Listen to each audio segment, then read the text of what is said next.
자, 하나님 말씀 우리 같이 보겠습니다. 여호수아서 11장 16절에서 23절. 여호수아서 11장 16절에서 23절까지입니다. 성경을 보셔도 되고 또 준비하지 못하신 분들은 앞에 자막을 보시면 되겠습니다. 우리 한 목소리로 우리 같이 한번 읽겠습니다. 시작.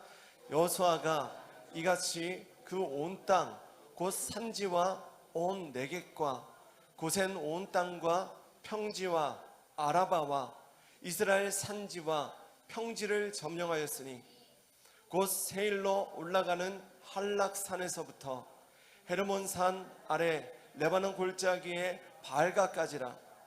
그들의 왕들을 모두 잡아 쳐 죽였으며 여호수아가 그 모든 왕들과 싸운 지가 오랫동안이라. 기본 주민 히위 족속 외에는 이스라엘 자손과 화친한 성읍이 하나도 없고 이스라엘 자손이 싸워서 다 점령하였으니 그들의 마음이 완악하여 이스라엘을 대적하러 싸우러 온 것은 여호와께서 그리하게 하신 것이라. 그들을 진멸하여 바치게 하여 은혜를 입지 못하게 하시고 여호와께서 모세에게 명령하신 대로 그들을 멸하려 하심이었더라. 그때의 여호수아가 가서 산지와 헤르본, 드빌과 아낙과 유대 온 산지와 이스라엘의 온 산지에서 아낙 사람들을 멸절하고 그가 또 그들의 성읍들을 진멸하여 바쳤으므로 이스라엘 자손의 땅에는 아낙 사람들이 하나도 남지 아니하였고 가사와 가드와 아스돗에만 남았더라. 이와 같이 여호수아가 여호와께서 모세에게 말씀하신 대로 그 온 땅을 점령하여 이스라엘 지파의 구분에 따라 기업으로 주매 그 땅에 전쟁이 그쳤더라. 아멘, 아멘, 아멘. 오늘 우리 집사님 대표기도 해주시는데 너무 큰 은혜가 됐죠. 이렇게 잘하실 거면서 맨날 빼십니다. 우리 박수 한번 해주시면 감사하겠습니다. 제 마음에 너무 격려가 됐습니다. 열정을 한번 쏟아보겠습니다. 특별히 또 한번 박수했으면 좋겠는, 격려했으면 좋겠는 거는 저희 교회 예배가 짧지 않습니다. 그러나 이 시간을 같이 견뎌주고 또 예배를, 설교를 경청해주는 우리 어린아이들이 있습니다. 우리 같이 한번 박수로 격려해 주시면 좋겠습니다. 참 대단해요. 오늘 예배에 오신 모든 분들에게 우리 주님의 은혜와 평강이 가득하길 우리 주님의 이름으로 축원합니다. 오늘은 그 땅의 전쟁이 그쳤더라, 그 땅의 전쟁이 그쳤더라는 제목으로 하나님 말씀 전하겠습니다. 요즘 우리나라가 일본과의 전례 없는 경제 전쟁을 치르고 있습니다. 아까도 막 예배 전에 보니까 저기서 막 정치 이야기들 나누시더라고요. 총과 포만 쏘지 않을 뿐이지 이미 전시와 다를 바 없는 상황이 연일 계속되고 있습니다. 정말 끝을 알 수 없고 또 옳고 그름을 알 수 없는 정치적인 혼돈 속에서 확실한 것은 지금은 우리가 이 나라를 위해 기도해야 할 때라는 것입니다.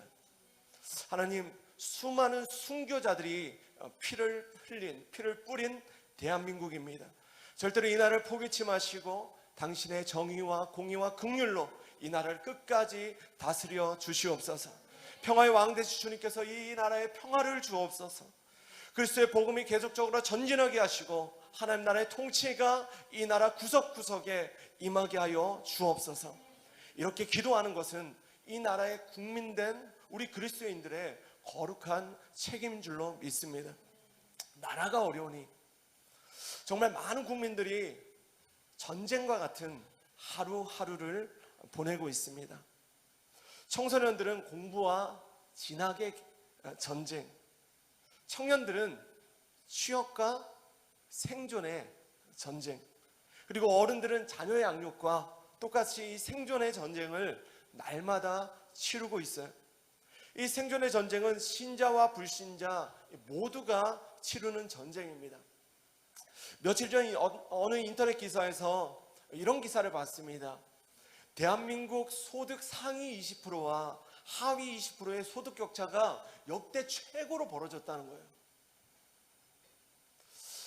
잘 사는 사람들은 계속 잘 살고 못 사는 사람들은 계속 못 삽니다.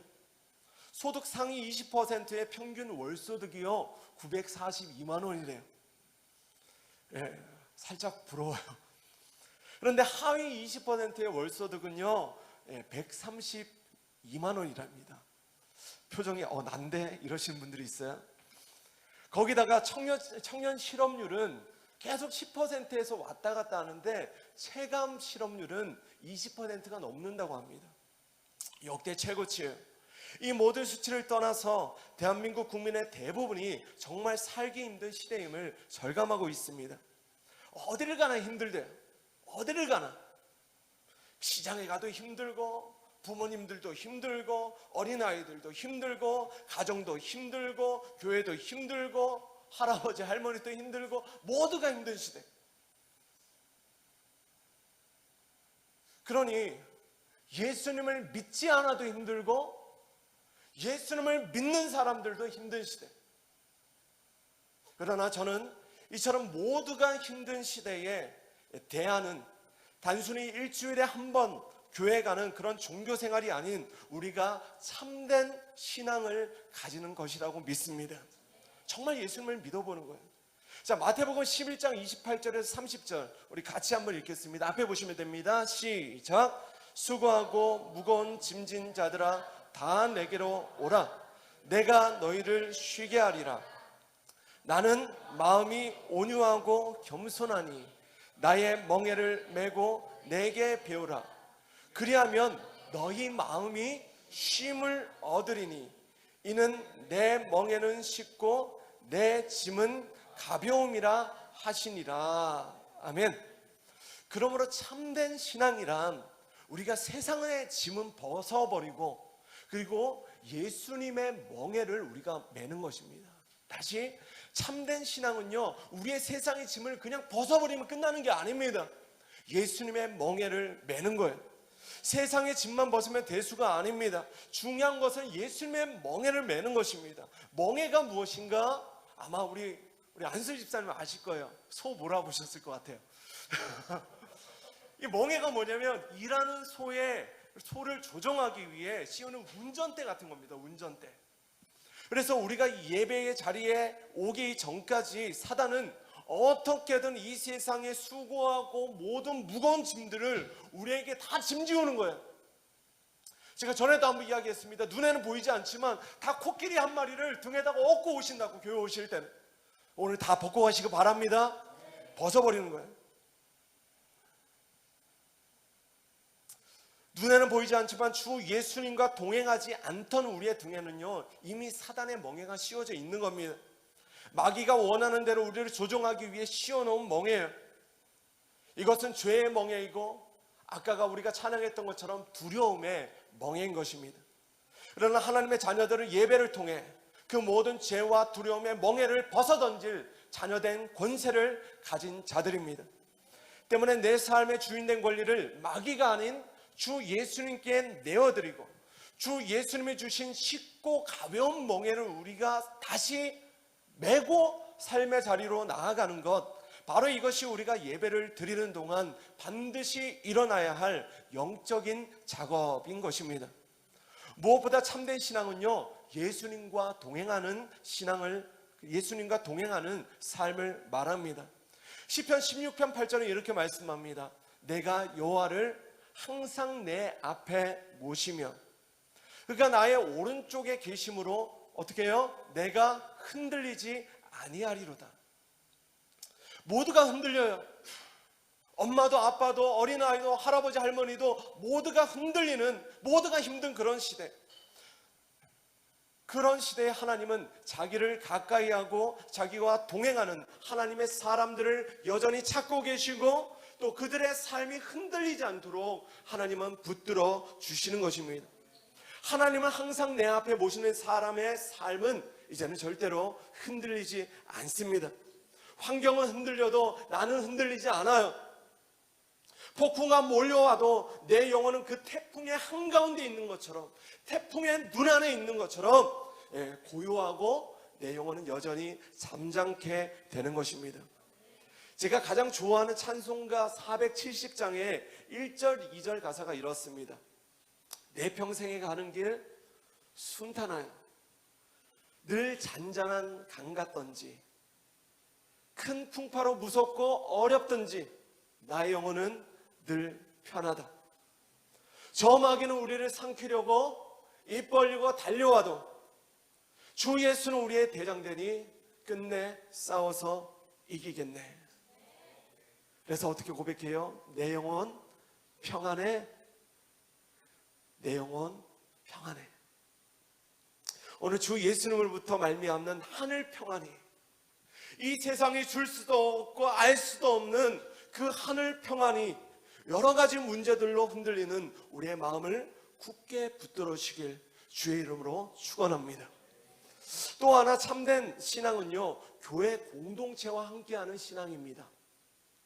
진정한 신앙 공동체는 우리 안에 계신 성령님을 통해 각 지체의 기쁨과 각 지체의 애통, 슬픔을 함께 느끼고 공유하고 공감하게 됩니다. 그래서 너의 문제가 나의 문제가 되고 나의 문제도 너의 문제가 되어지는 거예요. 할렐루야. 지난주도 교회 몇몇 지체의 어떤 문제들을, 어려운 문제들을 제가 알았습니다.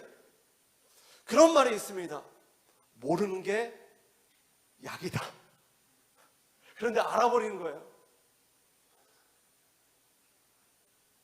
그러면요, 목사는 괜히 알았다 그러지 않습니다. 아픔을 같이 하는 게 목사에게는 큰 기쁨이 되어지는 것입니다. 왜냐하면 혼자 버티기가 힘들어요. 목사가 같이 버텨줘야, 리더가 같이 버텨줘야, 성도가 함께 그 아픔을 같이 해야 버틸 수 있는 것입니다. 흔들리는 배 위에서는 어떻게든 같이 부둥켜 안고 있어야 누구도 빠지지 않게 돼요. 같이 깍지를 끼고 같이 어깨동무를 해야 버틸 수 있는 폭풍우가 되는 겁니다.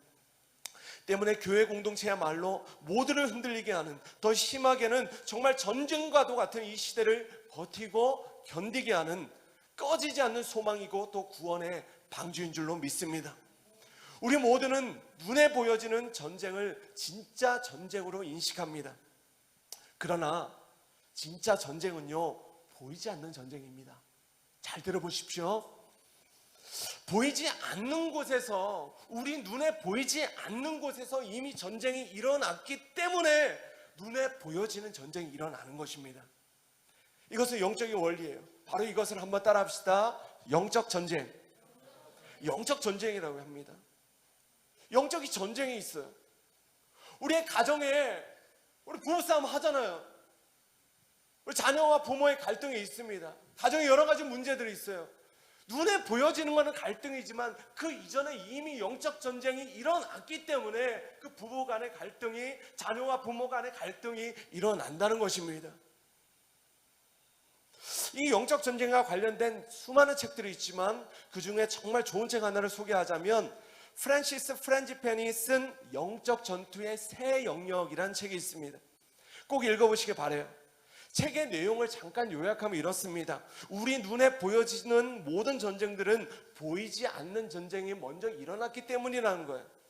그 전쟁이 일어나는 중요한 세 가지 영역이 있는데 한번 따라 합시다. 첫 번째는 마음, 두 번째는 교회, 그리고 또 하나는 하늘이라는 것입니다. 하늘. 마음, 교회, 하늘. 이 세 장소에서 영적인 전쟁이 일어난다는 거예요. 그래서 이 세 가지 영역에서의 전쟁을 우리가 먼저 승리할 수 있어야 적게는 내 삶에, 그리고 내 가정에, 내 사업에, 그리고 내 나라에 일어나는 눈에 보이는 전쟁들을 우리가 승리할 수 있게 된다는 것입니다.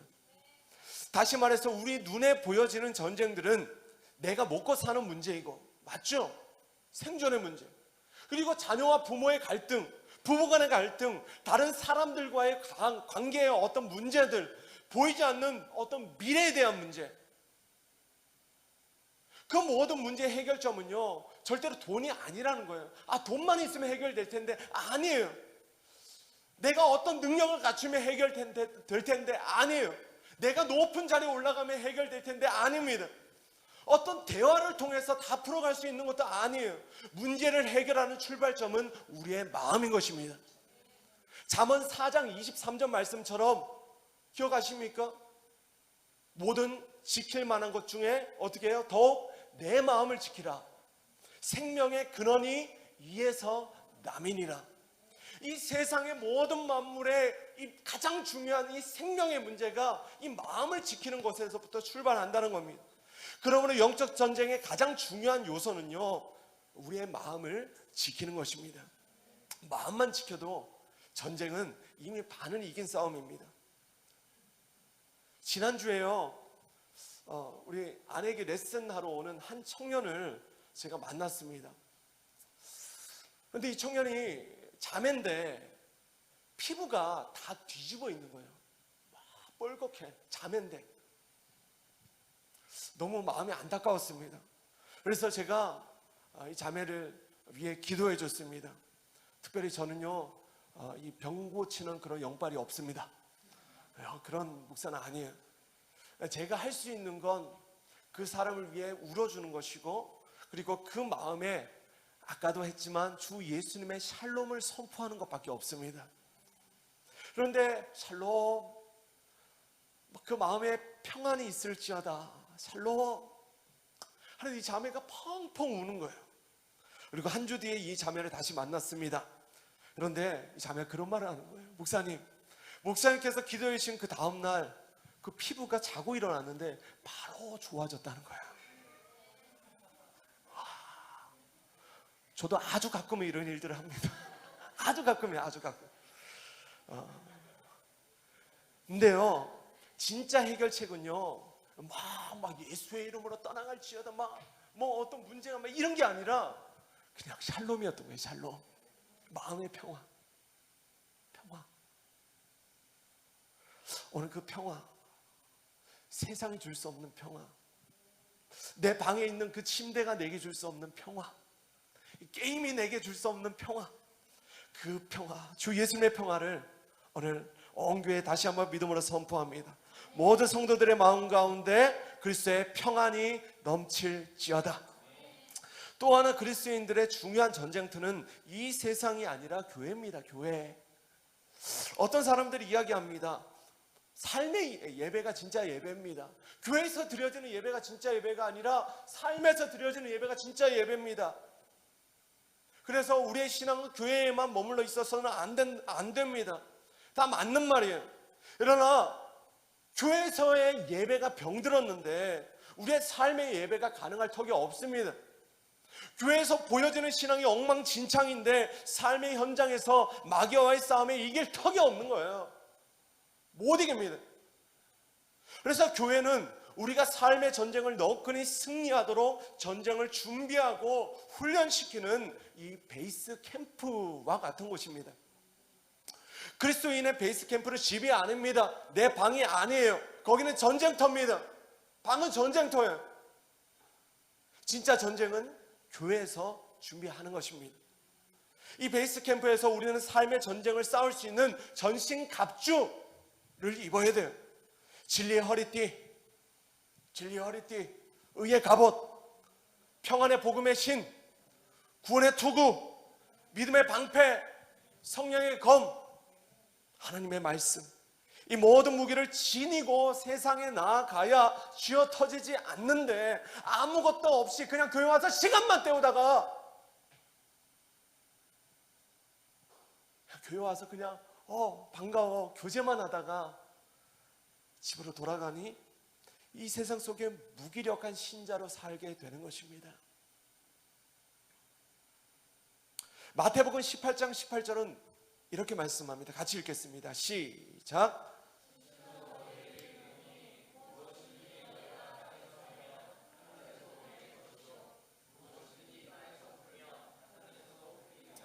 아멘. 여기서 땅이란 정말 우리가 치열하게 영적 전쟁을 치르게 되는 장소들을 말합니다. 땅에서 풀면.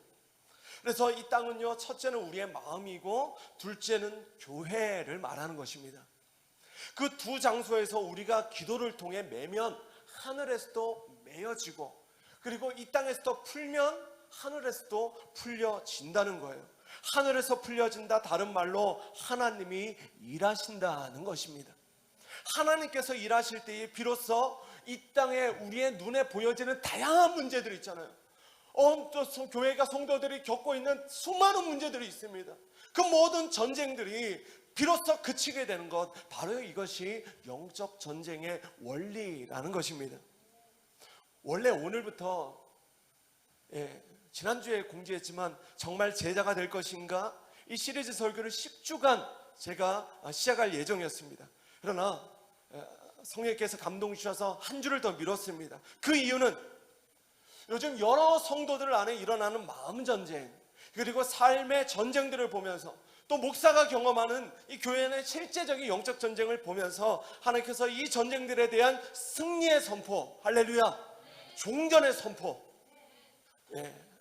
이것을 원하신다는 감동을 주셨습니다. 때문에 오늘 설교의 제목이 한번 따라하겠습니다. 그 땅에 전쟁이 그쳤더라. 아멘. 이 모든 전쟁에 재빨리 승리의 길을 꽂아버리고 영적 고진을 점령하는 일이 필요하다는 감동이 제 안에 불길처럼 일어났습니다. 그래서 오늘 본문의 23절은 이렇게 말씀합니다. 같이 다시 한번 읽겠습니다. 시작. 이와 같이 23절 시작. 이와 같이 여호수아가 여호와께서 모세에게 말씀하신 대로 그 온 땅을 점령하여 이스라엘 지파의 구분에 따라 기업으로 주매 그 땅에 전쟁이 그쳤더라. 아멘. 아멘. 세번역 성경으로도 우리 같이 한번 읽겠습니다. 시작. 여호수아는 주님께서 모세에게 말씀하신 대로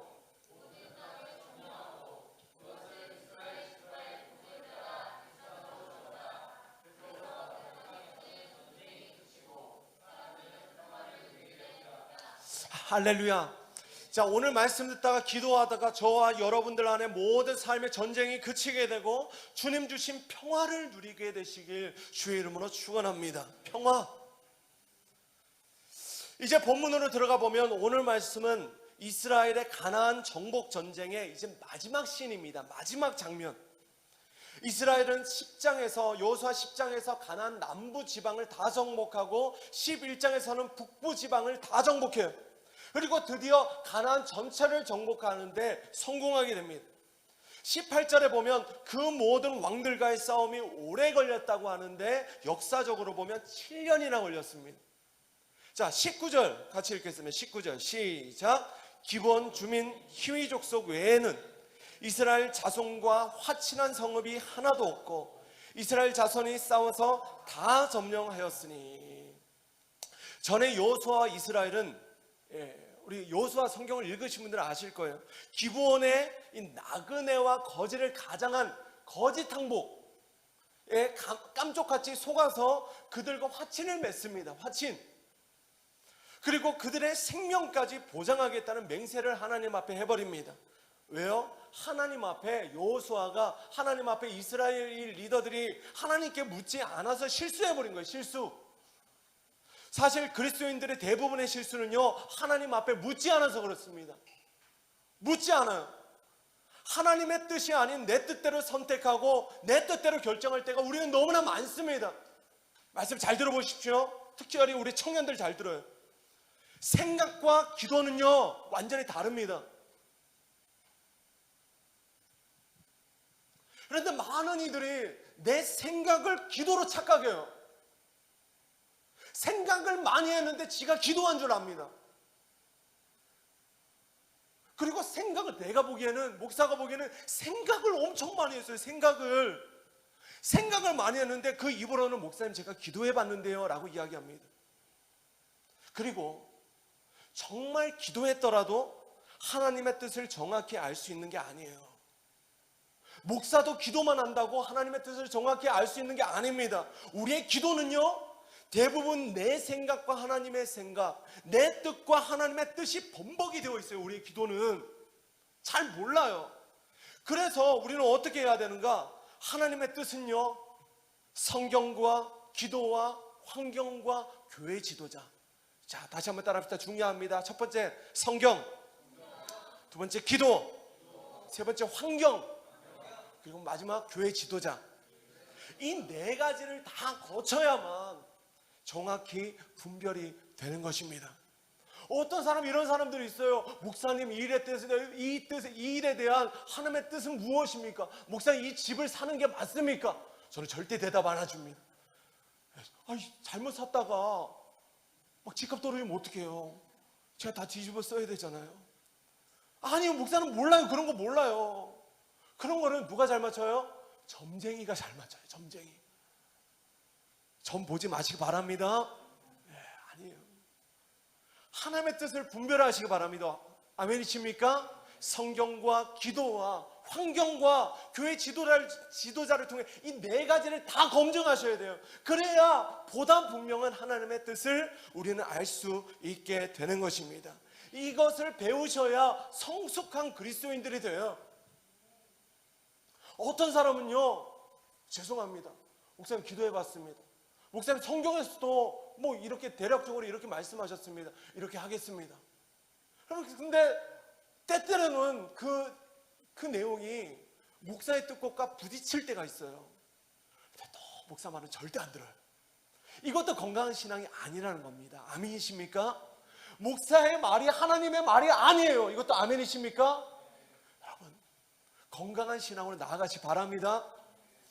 자, 그러나 그 과정 속에서 우리는 여전히 많은 실수를 합니다. 목사도 많은 실수를 합니다.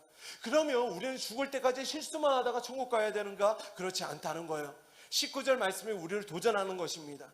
기본 주민 희 족속 외에는 이스라엘 자손과 화친한 성읍이 하나도 없고 이스라엘 자손이 싸워서 다 점령하였다는 거예요. 할렐루야. 신앙생활에 있어서 중요한 것은 내 생각의 틀을 깨는 것입니다. 당연히 실수할 수 있지. 아니에요. 당연히 실수할 수 있지라고 생각하는 사람은 인생의 실수와 신앙적인 타협을 밥 먹듯이 하는 사람입니다. 그러나 하나님, 저 다시는 실수하고 싶지 않습니다. 하나님, 저 다시는 넘어지고 싶지 않습니다. 그렇게 하나님 앞에 결단하는 사람, 그 두 종류의 사람의 삶의 열매는요, 완전히 다른 것입니다. 믿음으로 살아도, 잘 들어보세요, 믿음으로 살아도 우리는 넘어질 수 있습니다. 아멘이십니까? 그러나 믿음으로 산다는 것은 넘어지지 않는 것이 아니라 넘어져도 얼른 일어날 수 있다는 것입니다. 믿음으로 사는 사람은 일어나는 일을 주저하지 않아요. 회복되는 일을 주저하지 않습니다. 우린 그러잖아요. 어제 넘어졌으면 내일 일어나면 되지. 오늘 넘어졌으면 내일 일어나면 되지. 주일날 예배 드리고 나면 주일날 예배 드리면 되지. 또 어떤 사람은 월요일에 넘어지면 어떻게 해요? 그냥 토요일까지는 그냥 이런저런 버텨야 되겠다, 이렇게 넘어지면 살아야 되겠다. 아니에요. 특별히 매일의 말씀 묵상의 시간을 절대 놓치지 마시기 바랍니다. 그 말씀을 매일매일 우리 심장에 새기며 우리는 적어도 우리는 하루 이상 넘어지지 않을 수 있습니다. 아멘이십니까? 하루 이상 넘어지지 마세요. 오전에 넘어졌으면 오후에 일어나시기 바랍니다. 어제는 넘어졌어도 오늘 내가 다시 붙든 그 말씀이 우리를 다시 일으켜 주시는 것입니다. 20절 말씀 같이 읽겠습니다. 시작.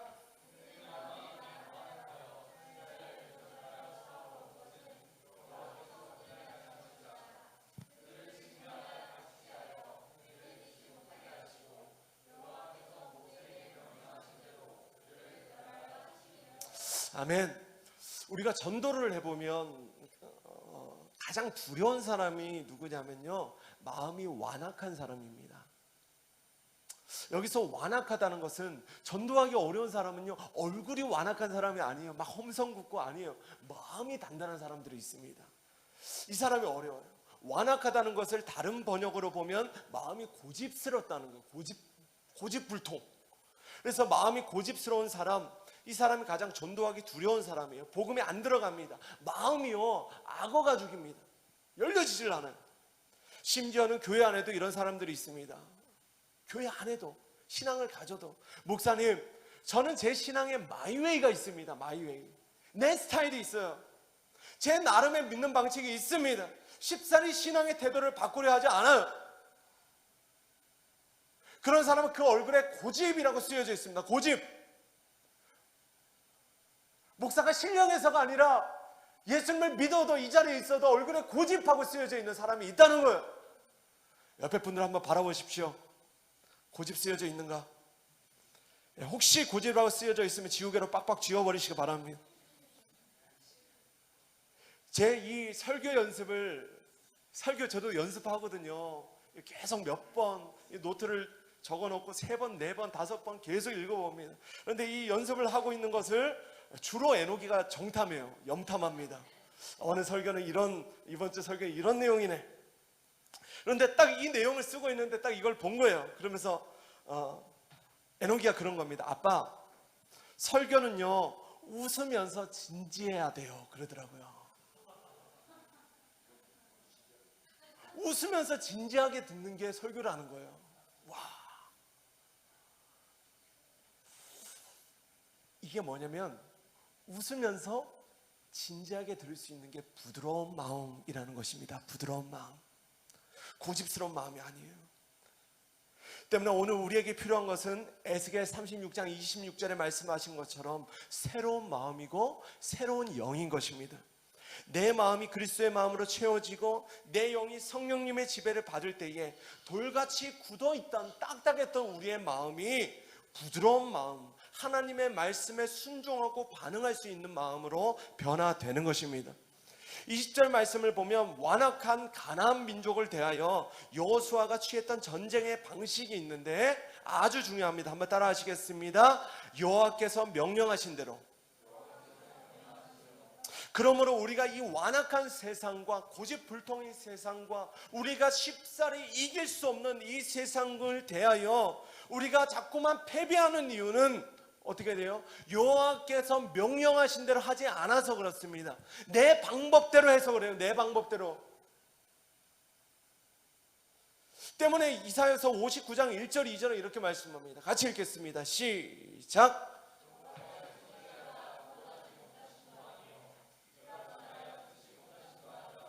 오직 너희 죄악이 너희와 너희 하나님 사이를 갈라내었고 너희 죄가 그의 얼굴을 가리어서 너희에게서 듣지 않으시게 함이니라. 아멘. 그러므로 하나님 자녀들의 이 세상 가운데 패배는요 하나님의 능력이 없어서도 아니고 우리가 믿는 하나님의 능력이 없어서 우리가 지는 게 아니에요. 그분의 귀가 어두워서 우리의 기도를 듣지 못하는 것도 아니에요. 그 이유는 우리가 하나님의 명령대로 하지 않아서 진다는 것입니다. 하나님의 방법대로 이 세상과 싸우지 않아서 그래요. 동의하시면 아멘 하시겠습니다. 우리가 치러왔고 또 앞으로 치르게 될 삶의 전쟁은요 하나님의 방법대로 하나님의 주신 무기로 싸워야 이기는 것입니다. 이 무기가 뭐예요? 한번 따라 하시겠습니다. 하나님의 이름. 그리스도인의 무기는요 세상과 싸우는 이기는 무기는요 하나님의 이름입니다. 그 이름은 우리가 들 때에 우리는 세상과 이길 수 있어요. 그 이름은 하나님께서 우리에게 주신 예수 그리스도라는 이름입니다. 영의 사람은 하늘의 능력으로 살고 그 능력을 힘입어야만 이 땅을 이기고 세상을 이길 수 있습니다. 세상 모든 문제들을 풀어나갈 수 있습니다. 그 하늘 문을 여는 열쇠가 하나님의 이름입니다. 예수님의 이름. 다윗 아시죠? 다윗이 물매와 돌을 들고 골리앗을 마주했습니다. 골리앗 앞에 딱 섰어요. 말로만 들어왔던 골리앗인데 멀리서 볼 때랑 그리고 바로 골리앗 앞에 갔을 때랑은요 차원이 다른 거예요. 게임이 두려움이 몰려오는 것입니다. 실전은요 한번 따라합시다. 실전은 다르다. 실전은 달라요. 대학 다닐 때면 그래도 졸업하면 먹고는 살겠지 합니다. 그럼 어때요? 막상 졸업하고 나면 취업이 골리앗이에요. 야, 이 정도면 그래도 서울권 갔으면 되겠지. 아니요, 턱도 없습니다. 요즘은. 한번 따라합시다. 오직 하나님의 은혜로만 된다. 하나님을 의지하셔야 됩니다. 아멘이십니까? 골리앗을 마주한 다윗에게 왜 두려움이 없겠어요? 왜 두려움이 없겠어요? 잘못 맞으면 어떡하지? 한 대 맞으면 그 다윗은 연약한 육체예요. 한 대 골리앗에게 맞으면 한 대 맞으면 끝나는 겁니다. 다윗에게 이런 고민이 있었을 거예요. 한 방에 맞춰야 되는데, 물매로 한 방에 끝내야 되는데 한 대만 맞으면 죽을 텐데. 그러나 다윗의 진짜 무기는요 물맷돌이 아니었다는 사실을 아십니까? 연습을 많이 해서 막 이렇게 손에 스냅을 극도로 하는 막 이런 훈련을 많이 해서 사자와 공과 싸움의 실전 연습을 많이 해서 다윗이 이길 수 있었던 것이 아닙니다. 물론 그런 연습도 했겠죠. 그러나 그 연습이 다윗에게 가졌던 승리의 확신, 담대함의 근원은 아니었다는 것입니다. 그러면 무엇이 그에게 담대함과 확신을 주었는가? 사무엘상 17장 45절 같이 읽겠습니다. 시작. 다윗이 블레셋 사람에게 이르되 너는 칼과 창과 단창으로 내게 나아오거니와 나는 만군의 여호와 이름 곧 내가 모욕하는 이스라엘 군대의 하나님의 이름으로 내게 나아가노라. 아멘. 아멘이십니까? 그가 하나님의 이름을 붙들고 그 이름을 무기 삼으니까 하늘의 능력이 다윗에게 부어진 것이에요. 바로 이것이 영의 사람, 하나님의 사람들이 이 세상과 싸우는 방식이라는 겁니다. 하나님의 사람이 이 세상과 싸우는 전략이에요, 전략. 그 이름의 능력을 믿고 골리앗을 향해 담대하게 나아가면 그 완악하던 이 세상의 문제들이 골리앗처럼 쓰러지고 만다는 것입니다. 또 하나 하나님이 우리에게 주신 강력한 무기는요, 한번 따라 하시겠습니다. 하나님의 말씀, 성령의 검이에요. 그 검을 들 때에 비로소 마귀는 두려워 떱니다. 성령의 검, 하나님의 말씀을 들어야 마귀가 두려워하는 거예요. 아멘이십니까? 가끔씩 영화를 보면 집에 강도가 들어요. 주인공 집에. 그런데 이 집주인이 너무 당황한 나머지 어떻게 합니까? 제대로 된 무기를 못 찾습니다. 비계 던지고 전등 던지고 책 던지고 막 그러잖아요. 그때 강도는 어떻게 해요? 비웃어요. 왜요? 강도는 칼을 들고 있습니다. 총을 들고 있어요. 마귀는 강도입니다. 마귀는 강도예요. 이미 그 손에 칼을 들고 있고 총을 들고 있습니다. 요한복음 10장에서 마귀는 우리의 영혼을 도적질하고 죽이고 멸망시킨다 이야기했어요. 그런 도적이고 강도입니다. 그런데 이 강도가 비웃는 힘없는 무기가, 강도가 이 마귀 새끼가 비웃는 힘없는 무기가 우리 손에 들려져 있는 거예요. 이런 것들 다 비웃습니다. 어떤 겁니까? 사람의 말, 세상 지식, 인본주의, 철학, 자격증, 돈, 잔머리, 스펙, 토익 점수, 이런 것들은 마귀가 비웃는 거예요. 이런 것들이 세상의 지혜이죠. 세상을 세상의 지혜로 이기려 하니 못 이기는 겁니다. 교회가 세상의 지혜로 이 세상을 대하려고 하니까 교회가 욕을 먹는 겁니다. 세상의 지혜는 뭡니까? 지는 거야. 할렐루야. 세상의 하나님의 지혜는요, 지는 겁니다. 침묵하는 거예요. 할렐루야. 이게 교회의 지혜고 하나님이 우리에게 주신 지혜인 것입니다. 땅의 권세를 땅의 무기로 이기려 하면 절대로 이길 수가 없습니다. 우리가 더 센 무기를 찾으면 찾을수록 이 땅에서 무기를 찾으면 마귀는 이 땅에서 제일 큰 무기를 이미 들고 있어요. 제일 센 무기, 핵무기 같은 걸 이미 들고 있습니다. 절대 못 이겨요. 골리앗과 맞짱을 뜨려 하는데 몸에 맞지 않는 갑옷을 입고 사는 거예요. 무거운 칼을 들고 이 사울의 칼을 들고 싸우려고 하니 두들겨 맞는 것이죠. 땅의 권세는 하늘의 것으로 싸워야 하는데 하나님께서 주신 무기로 싸워야 이길 수 있음을 오늘 하나님께서 우리 모두에게 말씀하시는 것입니다. 제가 청년 사역을 오래 했잖아요. 그러면서 여러 종류의 수많은 청년들을 제가 만나봤습니다. 유형들이 다 보입니다. 최혜수 유형 7, 왕국민 유형 10, 그 유형들이, 청년 사역의 유형들이 다 있어요. 그런데 안타까운 것은 대부분의 청년들이 매번 비슷한 종류의 문제들로 엎어졌다 뒤집었다를 수요 동안 계속하는 거예요. 보면 계속 같은 문제예요. 계속 같은 문제. 이긴 줄 알았는데 또 지고 있고, 이번에는 이긴 줄 알았는데 또 두들겨 맞고 있는 거 있어. 수련회 가서 막 기도하고 이긴 줄 알았는데 돌아오면 자꾸 도루묵인 거예요. 어떤 사람은 돈 때문에, 어떤 사람은 가족 때문에. 제가 아는 어떤 자매는 아무리 은혜를 받아도 아빠가 이상해요. 아빠가 집에만 가면 쓰러지는 거예요. 여러 가지 삶 가운데 우리가 무너뜨리지 못하고 방치해 놓은 우리의 인생의 골리앗들이, 커다란 문제들을 그냥 방치해 놓고 사는 겁니다. 오늘 다 쓰러뜨리시기 바랍니다. 어떤 사람은 이성 문제만 걸리면 계속 퍽퍽 넘어져요. 어떤 사람은 관계 문제, 어떤 사람은 자존심 문제, 같은 문제를 계속 씨름하는 겁니다. 목사님, 이제 저는 완전히 승리했습니다. 더 이상 그 문제가 저를 쓰러뜨릴 수 없습니다. 이렇게 간증하는 청년들을 보기가 힘듭니다. 그러면 우리는 같은 문제 때문에 계속 죽을 때까지 싸워야 하는가? 따라합시다. 절대로 그렇지 않다. 크게 한번 하십시다. 절대로 그렇지 않다. 계속 따라합시다. 나도 이길 수 있다. 나도 승리할 수 있다. 이젠 극복할 수 있다. 아멘이십니까? 자, 21절 같이 읽겠습니다. 시작.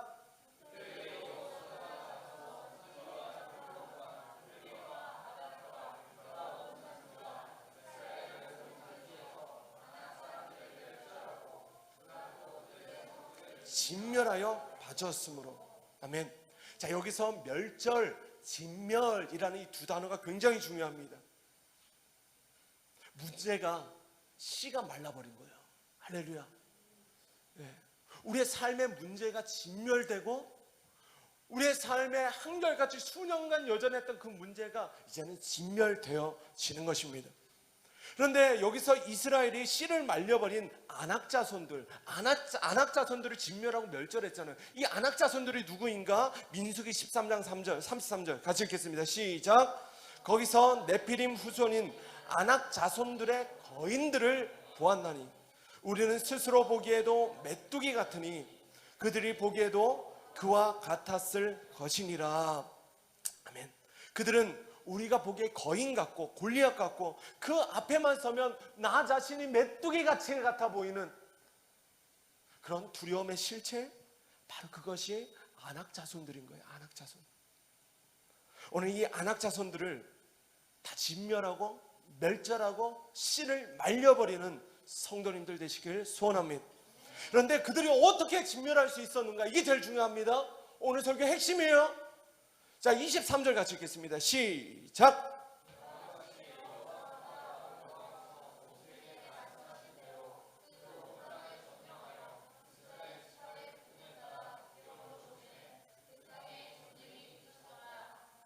아멘. 마지막으로 한번 따라 하시겠습니다. 여호와께서 말씀하신 대로. 오늘 설교의 핵심입니다. 하나님이 말씀하신 대로.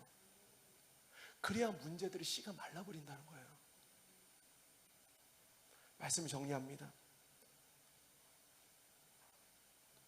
오늘 우리 모두가 겪고 있는, 목사를 포함해서 예수님을 수십 년 믿었던 우리 권사님 안수 집사님과 또 오늘 교회 처음 오신 분들을 포함해서 우리 모두가 겪고 있는 문제들이 있어요. 오랜 세월. 그리고 쉽게 풀리지 않는 삶의 문제들, 또 치열한 삶의 전쟁터들이 있습니다. 어떤 사람은 집에만 가면 그 집이 전쟁터고, 어떤 사람은 학교만 가면 학교가 전쟁터고, 어떤 사람은 회사만 가면 그 회사가 전쟁터고, 어떤 사람은 내 방에만 가면 그 방이 전쟁터예요. 풀리지 않는 어떤 숙제들이 있어요. 오늘 내가 들은 말씀과 오늘 이 예배를 뜨겁게 드리잖아요. 우리 교회 예배는 뜨거운 예배입니다. 할렐루야. 네, 그런 예배예요. 저는 아직 예열을 한 30%밖에 안 했습니다. 더 뜨거운, 아직 오늘 안수 집사님 제 열정의 끝을 못 보셨습니다. 아직. 제 열정은 이 정도가 아닙니다. 우리 전도사님들 긴장하시기 바랍니다. 제 열정은요 이제 30% 쏟았습니다. 오늘 내가 들은 말씀과 우리 모두는요 삶의 자리, 삶의 현장과의 그 괴리감, 이게 우리 인생에, 우리의 신앙생활을 풀어야 될 숙제인 거예요. 너무 멀어요. 저 문 밖을 나가면 오늘 들었던 말씀이 기억이 안 나요. 적용이 안 되는 거예요. 말씀은 말씀이고 현실은 현실이에요. 하늘은 하늘의 문제이고 이 땅은 땅의 문제입니다. 오늘 들었던 이 말씀이, 내 믿음이 내 먹고 사는 문제와는 전혀 상관이 없어요. 이게 이 시대 신자들의 문제인 겁니다. 하나님의 자녀는 하늘의 지배를 받고 이 땅에서 기도로 하늘을 움직이고 살아야 되는데 여전히 이 땅의 지배를 받고 땅의 능력으로만 자꾸 살려고 하는 겁니다. 요한복음 4장 34절 같이 읽겠습니다. 마지막 말씀이요. 시작.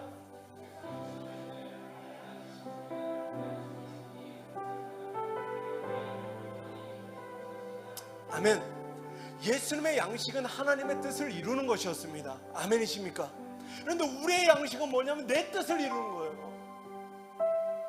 예수님의 양식은 하나님의 뜻을 이루는 건데 우리의 양식은 우리의 뜻을 이루는 거예요. 교회가 왜 변질됩니까? 교회가 교회의 뜻을 이루는 거예요. 하나님의 뜻과 상관없이.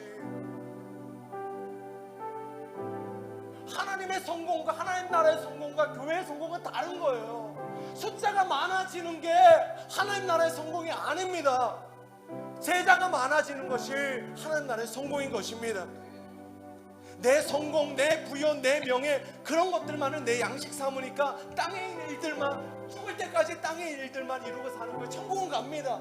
그러나 하나님 나라와 상관없는 삶을 살아요. 그러니 어떻게 해요? 그 땅에 전쟁이 안 그쳐요. 계속 전쟁이에요. 계속 죽겠다 하고 천국 가는 거예요.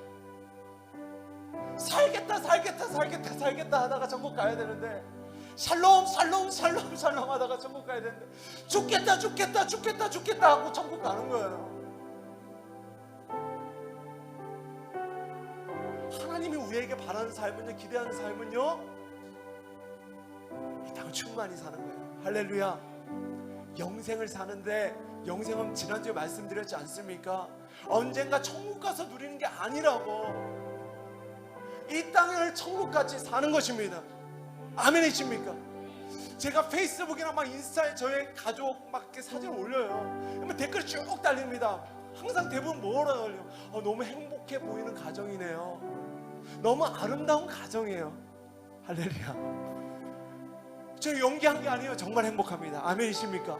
목사의 가정이 행복해야 성도들의 가정도 행복하죠. 아멘. 크게 하겠습니다. 하나님 우리에게 허락하신 중요한 선물은요, 우리 가정이 행복해지는 거예요. 우리 교회가 행복해지는 겁니다. 네. 이 선물을 취하셔야 돼요.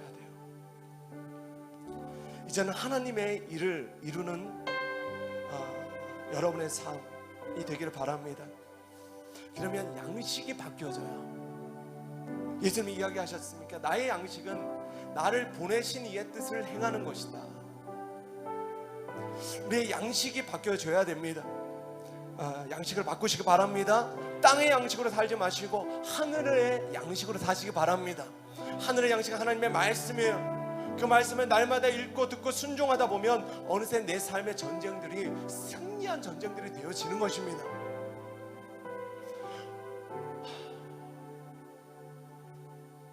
죄송합니다. 이건 마지막 잔소리예요. 돈을 벌어본 사람은요, 돈을 버는 길이 보입니다. 제가 본 돈을 많이 번 사람들은요, 이미 돈의 길이 다 보이는데 어떻게 하면 돈을 버는지를 다 알아요. 맞죠? 맞죠? 세상의 지혜. 세상의 지혜도 무시하면 안 됩니다.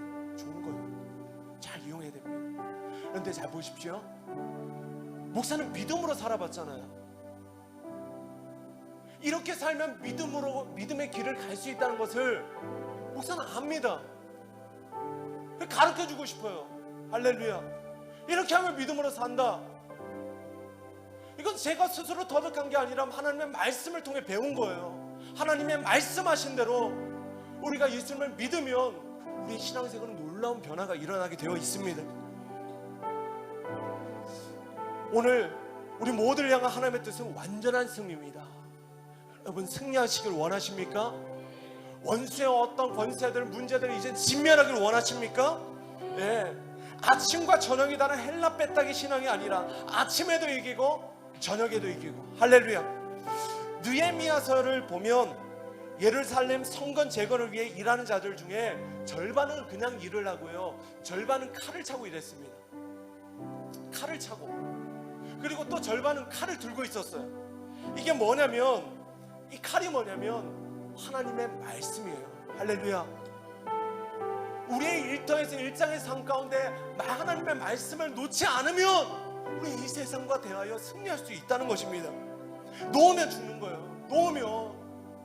묵상을 왜 쉬십니까? 처음 하는데 한번 이빠이, 죄송해요 이런 단어, 이빠이 좀 위험한데 이 시대가, 이빠이가 위험한 시대입니다. 취소, 편집해 주시기 바랍니다. 우리는 날마다 계속적으로 하나님의 말씀을 묵상해야 됩니다. 채워야 돼요. 계속.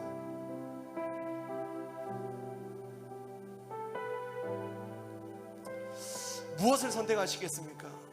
무엇을? 오늘 그 말씀으로 두려움의 씨를 말려버리시기 바랍니다. 저는 이 표현을 너무 좋아해요.